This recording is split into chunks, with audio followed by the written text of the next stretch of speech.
அனைவருக்கும் வணக்கம். Welcome to world village cookery channel. எல்லாரும் எப்படி இருக்கீங்க? அமாவாசை சோறு டெய்லி கிடைக்காது அப்படின்னு சொல்லுவாங்க. ஏன்னா அமாவாசை சாப்பாடு ஒரு சமையல் ரொம்ப சிறப்பாக தான் இருக்கும் எல்லார் வீட்லேயுமே.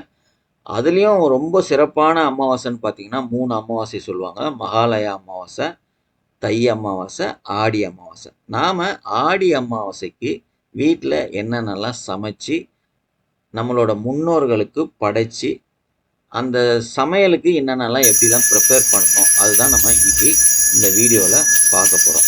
ஸோ இன்னைக்கு இந்த ஆடி அமாவாசைக்கு மெனுன்னு பார்த்தீங்கன்னா கடலைப்பருப்பு உளுத்தம்பருப்பு போட்டு ஒரு குறைன்னு அரைச்சி பருப்பு வடை, அப்புறம் மாங்காய் சீசன்றதுனால மாங்காயில் வெல்லம் போட்டு ஒரு பச்சடி, பலாப்பழம் பாயசம், உருளைக்கிழங்கு வறுவல், பச்சை பட்டாணி, சுண்டல், கத்திரிக்காய் அவரைக்காய் போட்ட சாம்பார், கத்திரிக்காய் வாழைத்தண்டு போட்டு கூட்டு, முருங்கைக்கீரை, பருப்பு, தேங்காய்லாம் போட்டு ஒரு பொரியல், சுட சுட சாதம், பருப்பு ரசம் இவ்வளவும் செஞ்சோம். இதெல்லாம் செய்யறதுக்கு எங்களுக்கு ஒரு 2லேருந்து 2.25 மணி நேரம் ஆச்சு. இதெல்லாம் வச்சு நம்ம அருமையாக அமாவாசைக்கு படைச்சி அருமையாக செஞ்சு படைச்சி சாப்பிட்டோம். இது செஞ்சு படைக்கிறது முக்கியம் கிடையாது. இதை செஞ்சு படைச்சதை எல்லாத்துலேயும் கொஞ்சம் கொஞ்சம் எடுத்து காக்காக்கு வச்சு காக்கா சாப்பிட்டதுக்கு அப்புறம் நம்ம சாப்பிட்டாதான் அது நம்மளுக்கு ஒரு திருப்தி இருக்கும். அது ஐதீகமும் கூட. காக்கா வீட்டில் சாப்பிட்றதுக்கு நம்ம ரெகுலராக வீட்டில் காக்காக்கு எதனா வச்சோம்னா, தண்ணி வச்சோம், மிக்சரு, பிஸ்கட் அது மாதிரி எதனா போட்டோம்னா அடிக்கடி நம்ம வீட்டுக்கு காக்கா வரும். குரல் குத்தோன்னே வந்துடும். வாங்க இதெல்லாம் எப்படி செஞ்சோம் அப்படின்னு பார்க்கலாம். அதுக்கு முன்னாடி நம்ம சேனலை சப்ஸ்கிரைப் பண்ணாமல் இருந்தீங்கன்னா தயவு செய்து சப்ஸ்கிரைப் பண்ணுங்க. பக்கத்தில் பெல் ஐக்கான் வரும், அதையும் ப்ரெஸ் பண்ணிடுங்க. முதல்ல ஒரு 150 கிராம் துவரம் பருப்பு ஊற வச்சுக்கலாம். இது சாம்பாருக்கு, பருப்புக்கு, கீரையில் போடுற கொஞ்சம் பருப்பு, இது எல்லாத்துக்கும் சேர்த்து துவரம் பருப்பு. அதே மாதிரி சாம்பாருக்கும் ரசத்துக்கும் கொஞ்சம் கொஞ்சம் புளி தேவையானதை ஊற வச்சுக்கலாம். முதல்ல சமையலுக்கு தேவையான என்னென்னலாம் ஊற வைக்கணுமோ அதெல்லாம் ஊற வச்சுக்கணும். இந்த வடைக்கு அரை அழாக்கு உளுத்தம்பருப்பு, அரை அழாக்கு கடலைப்பருப்பு, இதையும் ஒரு 2 மணி நேரம் இது ஊறணும். ஸோ முதல்ல இதையும் ஊற வச்சுக்கலாம்.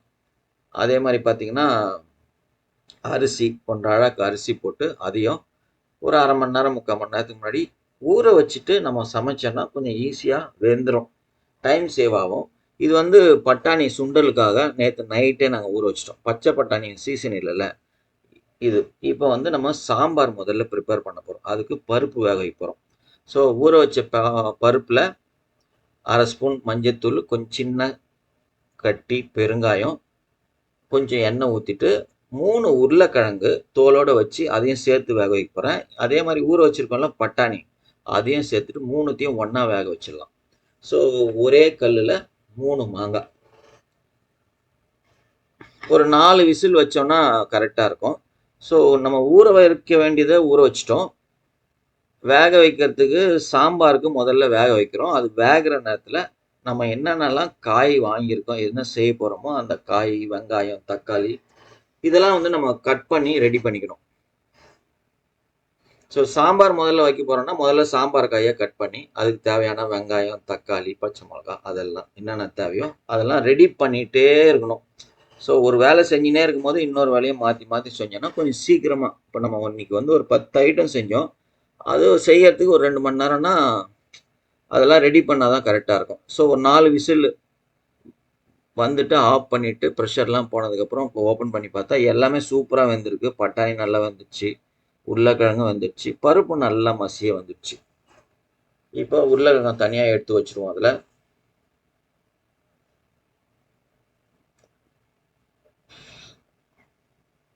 இப்போ இந்த பருப்புலேருந்து முதல்ல முருங்கைக்கீரைக்கு கொஞ்சம் பருப்பு சேர்ப்போம். அந்த பருப்பு தனியாக ஒரு கிண்ணத்தில் எடுத்து வச்சுக்கலாம். அதே மாதிரி படையல் சாதத்துக்கு பருப்பு நெய் விடுவோம் இல்லையா, அந்த பருப்புக்கு கொஞ்சம் நல்லா மசிச்சுட்டு அதுலேருந்து அந்த பருப்பு கொஞ்சம் தனியாக எடுத்து வச்சுட்டு அந்த பருப்பில் கொஞ்சம் போல் உப்பு போட்டு மிக்ஸ் பண்ணி அதை தனியாக எடுத்து வச்சுக்கலாம். படையல் போடும் போது அந்த சாதத்தில் பருப்பு நெய்யை விடணும். இப்போ சாம்பாருக்கு காய் வேக வச்சுக்கலாம். நான் அவரைக்காய், கத்திரிக்காய், கூடவே சின்ன வெங்காயம், தக்காளி, 1 ஸ்பூன் 1.5 ஸ்பூன் குழம்பு மிளகாத்தூள் போட்டு உப்பு போட்டு இந்த காயை நம்ம முதல்ல வேக வச்சுக்க போகிறோம். ஸோ முதல்ல நம்ம ரெடி பண்ண போகிறது சாம்பார். அதே மாதிரி இப்போ நம்ம வேக வச்ச பருப்பில் ஊற வச்சிருக்கிற புளியை நல்லா கரைச்சி அந்த புளி தண்ணியை அந்த பருப்பில் சேர்த்துக்கலாம். இப்போ பாருங்கள், கரெக்டாக ஒரு 25 நிமிஷத்தில் சாம்பாருக்கான காய் வந்து நல்லா வெந்துடுச்சு. இதை வந்து இறக்கிட்டு நம்ம பருப்பு வச்சிருக்க பாத்திரத்தை அடுப்பில் வச்சுட்டு வேக வச்ச காய்கறியில் அந்த பருப்பில் சேர்த்துட்டு நல்லா மிக்ஸ் பண்ணிடலாம்.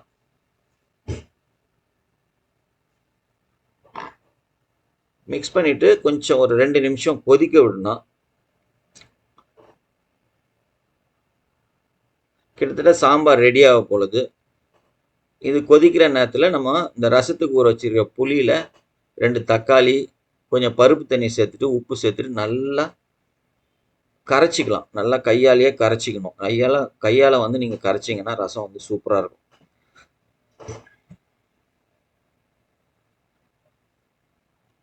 இப்போ வந்து நம்ம ஒரு கூட்டு ரெடி பண்ண போகிறோம்.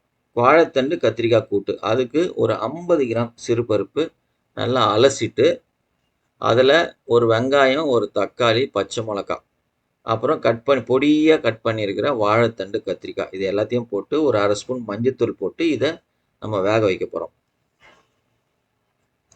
ஸோ சாம்பார் வந்து ஆல்மோஸ்ட் ரெடி ஆயிடுச்சு. அதுக்கு தாளிப்பு தான் ரெடி பண்ணோம். எல்லாம் வெந்துட்டு கரெக்டாக கொதிச்சுன்னு இருக்குது. இப்போ நம்ம கூட்டுக்கு காயை வேக வச்சுட்டு சாம்பாருக்கு ஒரு தாளிப்பு ரெடி பண்ணிடலாம். ஒரு 2 கரண்டி எண்ணெய், கடுகு, உளுத்தம்பருப்பு, ஜீரகம், கொஞ்சமாக வெந்தயம். கடுகு நல்லா வெடித்து வந்ததுக்கப்புறம் ஒரு 4 காஞ்ச மிளகா, கொஞ்சம் போல் இடித்த பூண்டு, கருவேப்பிலை, இது எல்லாத்தையும் போட்டு நல்லா ஃப்ரை பண்ணிவிடுங்க. ஃப்ரை பண்ணதுக்கப்புறம் உங்கள் வீட்டில் வந்து சாம்பார் பொடி இருந்ததுன்னா ஒரு 2 ஸ்பூன் சாம்பார் பொடி போட்டு இந்த எண்ணெயிலே நல்லா வறுத்துட்டு அப்படியே எடுத்து அந்த கொதிச்சுன்னு இருக்கிற சாம்பாரில் போட்டிங்கன்னா சாம்பார் அப்படி ஒரு மனம் வரும். இப்போ சாம்பார் ரெடி ஆயிடுச்சு. இதில் கொஞ்சோண்டு கொத்தமல்லி தழை போட்டு இறக்கிடலாம். அவ்வளோதான், முடிஞ்சிடுச்சு. இப்போது வாழைத்தண்டு கத்திரிக்காய் கூட்டுக்கு காய் வெந்துன்னு இருக்குது. நம்ம உருளைக்கிழங்கு ரெடி பண்ணிடலாம். வேக வச்சிட்டோம் உருளைக்கிழங்கு. அதை தோலை உரிச்சிட்டு இதை கட் பண்ணி சின்ன சின்ன பீஸாக கட் பண்ணி வச்சுக்கலாம். அடுப்பில் ஒரு வானலியை வச்சுட்டு நல்லா தாராளமாக கொஞ்சம் எண்ணெய் ஊற்றிங்க. 3 இல்லை 4 கரண்டி எண்ணெய் ஊற்றிட்டு 1/2 ஸ்பூன் மஞ்சத்தூள், ஒரு 1.5 ஸ்பூன் குழம்பு மிளகாத்தூள். நாங்கள் இந்த குழம்பு மிளகாத்தூள் தான் எல்லாத்துக்கும் யூஸ் பண்ணுவோம். உப்பு, இது போட்டு எண்ணெயில் நல்லா ஒரு 2 நிமிஷத்துக்கு லேசாக ஃப்ரை பண்ணுங்க இந்த மிளகாத்தூளை. அதுக்கப்புறம் கட் பண்ணி வச்சுக்கிற உருளைக்கிழங்கை போட்டு நல்லா பரட்டி விட்டுருணும்.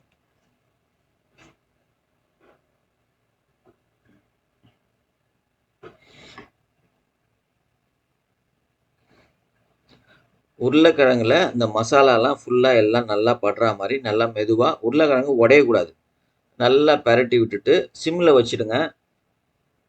கொஞ்சம் கருவேப்பிலை இருந்தால் கருவேப்பிலை போட்டுருங்க. அப்படியே ஒரு 10லேருந்து ஒரு 15 நிமிஷம் சிம்லேயே அப்படியே மெதுவாக நடுவில் நடுவில் கிளறி விடணும், ஃப்ரை பண்ணணும்.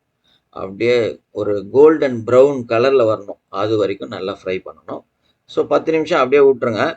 இப்போ ரசத்தில் கருவேப்பிலை, கொத்தமல்லி, மிளகு, ஜீரகம், பூண்டு, காஞ்ச மிளகாய் எல்லாத்தையும் இடித்து, ரசப்பொடி எங்கள் வீட்டில் காலி ஆயிடுச்சு, அதனால் இன்ஸ்டண்ட்டாக இடித்து சேர்த்துக்கணும். ரசமும் ரெடி ஆயிடுச்சு. இப்போ பாருங்கள், கூட்டுக்கான காயும் வெந்துடுச்சு. இப்போ இதில் வந்து நம்ம என்ன பண்ண போகிறோன்னா தாளிப்பு சேர்க்க போகிறோம். அதே மாதிரி தான் கடுகு, உளுத்தம்பருப்பு, கொஞ்சம் ஜீரகம், தட்டின பூண்டு, கொஞ்சோண்டு இஞ்சி, காஞ்ச மிளகாய் எல்லாத்தையும் போட்டு ஃப்ரை பண்ணிவிட்டு அந்த தாளிப்பை சேர்த்துட்டு இந்த கூட்டுக்கு தேவையான உப்பை போட்டுக்கலாம். நல்லா கிளறி விட்டு 1 நிமிஷம் கொதிச்சதுக்கப்புறம் கடைசியாக துருவின தேங்காய் கொஞ்சம் சேர்த்துங்க, கொத்தமல்லி கொஞ்சம் சேர்த்துங்க. அவ்வளோதான், அருமையான சூப்பரான ஹெல்த்தியான கூட்டு ரெடி ஆயிடுச்சு. ஸோ சாம்பார் ரெடி ஆயிடுச்சு, உருளைக்கிழங்கு வறுவலும் கிட்டத்தட்ட முடிஞ்சிடுச்சு, கூட்டும் முடிஞ்சிடுச்சு. இப்போ நம்ம ரசம் வந்து ரெடி பண்ணி வச்சுருக்கோம், கரைச்சி வச்சுருக்கோம். அதையும் ஒரு தாளிப்பு போட்டு அதில் அந்த ரசத்தை ஊற்றிட்டு லேசாக கொதி வரும்போது இறக்கிட்டோன்னா பருப்பு ரசம், அருமையான டேஸ்டான பருப்பு ரசம் அதுவும் ரெடி ஆகிடும். இப்போது அடுத்தது வந்து நம்ம சுண்டல் ரெடி பண்ண போகிறோம். பட்டாணி வேக வச்சுருக்கோம். ஸோ ஒரு எண்ணெய் ஊற்றி கடுகு, உளுத்தம்பருப்பு, ஜீரகம், கொஞ்சம் போல் பெருங்காயத்தூள், பச்சை மிளகா, இஞ்சி கொஞ்சம் பொடியாக நறுக்கணுது, கருவேப்பிலை, இது எல்லாத்தையும் போட்டுட்டு லேசாக ஃப்ரை பண்ணிவிட்டு அந்த வேக வச்சிருக்கிற பட்டாணியை போட்டு ஒரே ஒரு நிமிஷம் நல்லா அந்த எண்ணெயில் நல்லா பெரட்டுன்னு பெரட்டிடுங்க. அதுக்கப்புறம் கொஞ்சோண்டு கொத்தமல்லி போட்டு இந்த சுண்டலுக்கு தேவையான உப்பு நல்லா கிளறிட்டு இறக்கணும்னா ஒரு அருமையான இந்த பச்சை பட்டாணி சுண்டல் செமையாக இருக்கும். செஞ்சு பாருங்கள், சாப்பிட்டு பாருங்கள், சூப்பராக இருக்கும். இப்போ நம்ம மாங்காய் பச்சடி செய்ய போகிறோம். ஸோ மாங்காய் கட் பண்ணி வச்சுருக்கோம். அதில் ஒரு 1/2 ஸ்பூன் மஞ்சத்தூள், 1 ஸ்பூன் மிளகாத்தூள், உப்பு, கொஞ்சம் தண்ணி ஊற்றி 2 விசில் வேக வச்சு எடுத்துக்கலாம். இது வேகிற நேரத்தில் நம்ம வடை மாவை அரைச்சிக்கலாம். ரொம்ப ஊறக்கூடாது. 2 மணி நேரத்துக்கு மேலே ஊறிச்சுன்னா எண்ணெய் நிறைய குடிக்கும். ஸோ இதை வந்து நம்ம அரைச்சி எடுத்துக்கலாம். ஒன்றும் பாதியமாக அரைக்கணும். நல்லா குறைன்னு இருந்தால் தான் இந்த வடை வந்து சாப்பிட வந்து 2 பருப்பும் அரையும் குறையமாக இருக்கும், நல்லா கிறிஸ்பியாக இருக்கும். இப்போ நம்ம பச்சடி ரெடி பண்ணிக்கலாம். வேக வச்ச மாங்காவை போட்டு அதில் நான் 1/2 கப்பு வெல்லம் சேர்த்துருக்கேன். உங்களுக்கு ஸ்வீட்டுக்கு தேவையான அளவுக்கு வெல்லம் சேர்த்துட்டு நல்லா பரட்டி விடுங்க. வெல்லம் கரைய இதனோட கலர் வேற லெவலுக்கு வரும். சூப்பராக அப்படியே பார்க்கவே பளபளன்னு இருக்கும். இப்போ எப்படி இருக்கு பாருங்க, நல்லா ஜாம் மாதிரி ஆகிடும்.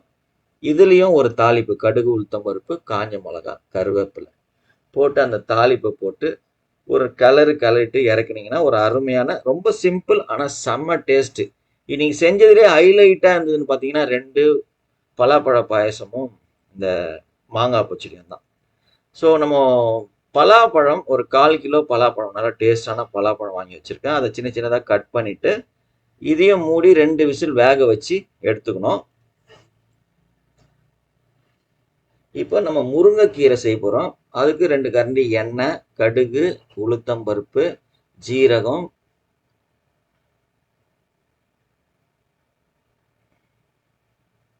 போட்டுட்டு வெங்காயம், கொஞ்சம் பூண்டு, ஒரே ஒரு பச்சை மிளகாய், இதெல்லாம் போட்டு நல்லா வதக்கணும். நல்லா வதங்கினதுக்கு அப்புறம் நம்ம முருங்கைக்கீரைக்குன்னு தனியாக பருப்பு முன்னாடி எடுத்து வச்சிருக்கோம்ல,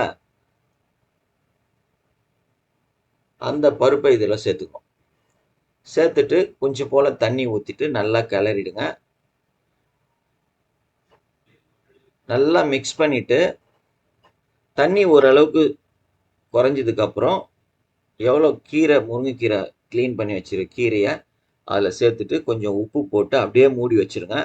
2-3 நிமிஷம் கழித்து பார்த்தோன்னா அது இது மாதிரி இருக்கும். கீரை நல்லா ஒரு 2லேருந்து 3 நிமிஷம் நல்லா ஃப்ரை பண்ணுங்கள்.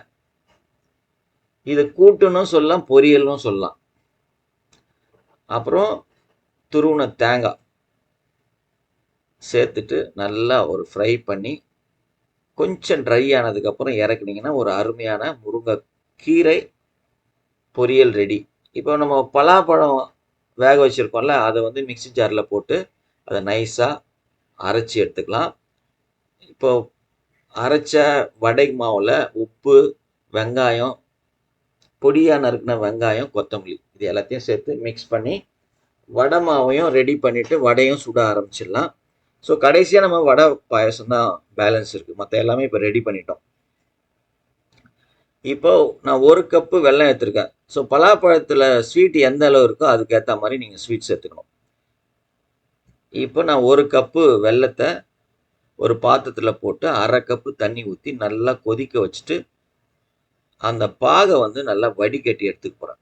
எடுத்துனதுக்கப்புறம் நல்ல ஒரு பவுல் அடுப்பில் வச்சுட்டு நிறைய நெய் ஊற்றி, நட்ஸ் உங்ககிட்ட முந்திரி, பாதாம், வேறு எந்த நட்ஸ் இருக்கோ அதெல்லாம், நான் வந்து சாரப்பருப்பு, வெள்ளரி விதை, முந்திரி பருப்பு போட்டிருக்கேன். இதை போட்டு நல்லா ஃப்ரை பண்ணிவிட்டு அரைச்சி வச்சுருக்கிற பலாப்பழத்தை இதில் மிக்ஸ் பண்ணிவிடுங்க. ஒரு நிமிஷம் நல்லா மிக்ஸ் பண்ணிவிட்டு வெல்லம் கரைச்சி வச்சுருக்கோம்ல, கொதிக்க வச்சுருக்கோம், அந்த வெல்லத்தை இதோட மிக்ஸ் பண்ணிவிட்டு ஒரு 2 நிமிஷம் நல்லா கொதிக்க விடுங்க. இந்த பலாப்பழம் பாயசம் வந்து செம்ம டேஸ்ட்டாக இருக்கும். நான் தேங்காய் பாலும் எடுத்து வச்சுருக்கேன். இந்த பலாப்பழம் பாயசத்துக்கு தேங்காய் பால் ரொம்ப முக்கியம். 2வது பாலில் முதல்ல ஊற்றிட்டு ஒரு நிமிஷம் நல்லா கொதிக்க விடுங்க. நல்லா கொதித்து வந்ததுக்கப்புறம் அந்த முதல் பாலை கடைசியாக ஊற்றணும். முதல் பால் ஊற்றிட்டு கொஞ்சம் ஏலக்காய் பொடி இருந்தால் பொடி போடுங்க, இல்லை ஏலக்காய் இருந்தால் முழுசாக தட்டி அதை போட்டுட்டு ஒரு 30 செகண்ட், ரொம்ப கொதிக்க விடக்கூடாது. எப்பவுமே முதல் தேங்காய் பால் ஊற்றுனதுக்கப்புறம் ரொம்ப கொதிக்க விடாமல் கொதி வர்ற நேரத்தில் அதை அப்படியே இறக்குனீங்கன்னா அவ்வளோ பிரமாதமாக இருக்கும் இந்த பலாப்பழம் பாயசம். துருவின தேங்காய் கூட இதில் போடலாம். இப்போ பாருங்கள், வடையும் சுட்டு எடுத்தாச்சு, பருப்பு வடையும் சூப்பராக ரெடி ஆயிடுச்சு. ஸோ ஆல்மோஸ்ட்டு நம்ம எல்லாம் என்ன பிளான் பண்ணோமோ எல்லாமே ரெடி பண்ணி இறக்கும் போது மொத்தமாக டைமு 2 ஹவர் 10 நிமிஷம் ஆச்சு.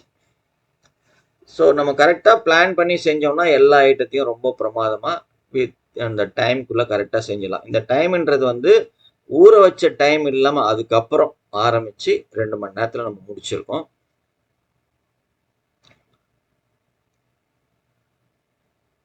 செஞ்ச எல்லாமும் செம டேஸ்ட்டாகவும் வந்தது. இதில் வந்து நம்ம வந்து உங்களுக்கு காமிக்காது வந்து சாதம் வடித்ததெல்லாம் நம்ம வீடியோவில் காமிக்கல. மற்றது எல்லாத்தையும் மேக்ஸிமம் ஒரு அப்ராக்சிமேட்டாக பர்ஃபெக்டாக காமிக்கலனாலும் ஒரு அளவுக்கு காமிச்சிட்டோம். இப்போ நம்ம பூஜை எல்லாமே ரெடி பண்ணிவிட்டு விளக்கு ஏற்றிடலாம். விளக்கு ஏற்றினதுக்கப்புறம் ஸோ நம்ம 3 இலை, எங்கள் வீட்டில் எப்போவுமே வந்து 3 இலை போடுவோம். நாங்கள் எங்கள் வீட்டில் 3 பேருன்றதுனால 3 இலை போடுவோம். ஸோ 3 இலையில் நம்ம செஞ்சதெல்லாம் ஒன்று ஒன்றா நல்லா அழகாக பரிமாறிட்டு, ஸோ நம்ம இலையில வைக்கும் போது கொஞ்சம் அளவாகவே வச்சிடணும். ஏன்னா நிறைய ஐட்டம்ஸ் இருக்கும் போது நிறைய வச்சிட்டோன்னா சாப்பிட முடியாது, நிறைய வேஸ்ட் ஆகிடும். ஸோ அளவாக ரெடி பண்ணி அளவாக நம்ம இலையில வச்சுக்கணும். அதே மாதிரி இப்போ பருப்பு, நெய், சாம்பார், அது மேலே கொஞ்சம் நெய்,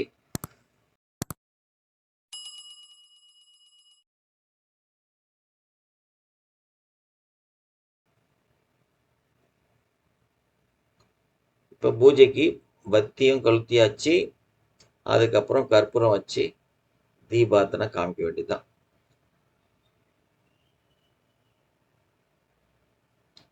ஸோ இதே மாதிரி உங்கள் வீட்டில் உங்கள் முன்னோர்களுக்கு என்னென்ன பிடிக்குமோ அதை தான் நீங்கள் வந்து கண்டிப்பாக செய்யணுமே தவிர, இதை செய்யணும் இதை செய்யக்கூடாது அப்படின்னு ஒரு சிலர் சொல்லுவாங்க. நீங்கள் அதெல்லாம் மனசில் வச்சுக்கூடாது. நம்ம யாருக்காக படைக்கிறோமோ அவங்களுக்கு என்ன பிடிக்குமோ அதை தான் நம்ம செஞ்சு படையலில் வச்சு படைக்கணும். அப்போ தான் அவங்களுக்கும் திருப்தியாக இருக்கும், படைக்கிற நம்மளுக்கும் திருப்தியாக இருக்கும். ஸோ இந்த 3 சிறந்த அமாவாசைன்னு சொல்கிறேன்ல, இந்த 3 அமாவாசைகளில் வந்து நம்மளோட முன்னோர்கள் நேராக மேல் உலகத்துலேருந்து இங்கே வந்து நம்ம வீட்டுக்கே வந்து சாப்பிடுவாங்க அப்படின்றது ஒரு ஐதீகம். அதுக்காக தான் நம்ம இவ்வளோ ஸ்பெஷலாக செஞ்சு படைக்கிறது. கடைசியாக மறக்காமல் கண்டிப்பாக எல்லாத்தையும் கொஞ்சம் கொஞ்சம் எடுத்து காக்காவுக்கு வச்சு காக்கா சாப்பிட்டதுக்கப்புறம் சாப்பிடுங்க. கண்டிப்பாக உங்களுக்கு இந்த வீடியோ யூஸ்ஃபுல்லாக இருந்திருக்கும் அப்படின்னு நான் நம்புகிறேன். இந்த வீடியோ உங்களுக்கு பிடிச்சிருந்ததுன்னா உங்கள் நண்பர்களுக்கும் உறவினர்களுக்கும் ஷேர் பண்ணுங்கள், ஒரு லைக்கை ஒன்று போடுங்க.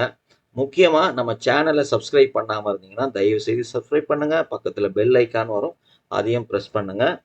மீண்டும் அடுத்த வீடியோவில் பார்க்கலாம். நன்றி, வணக்கம், பபாய்.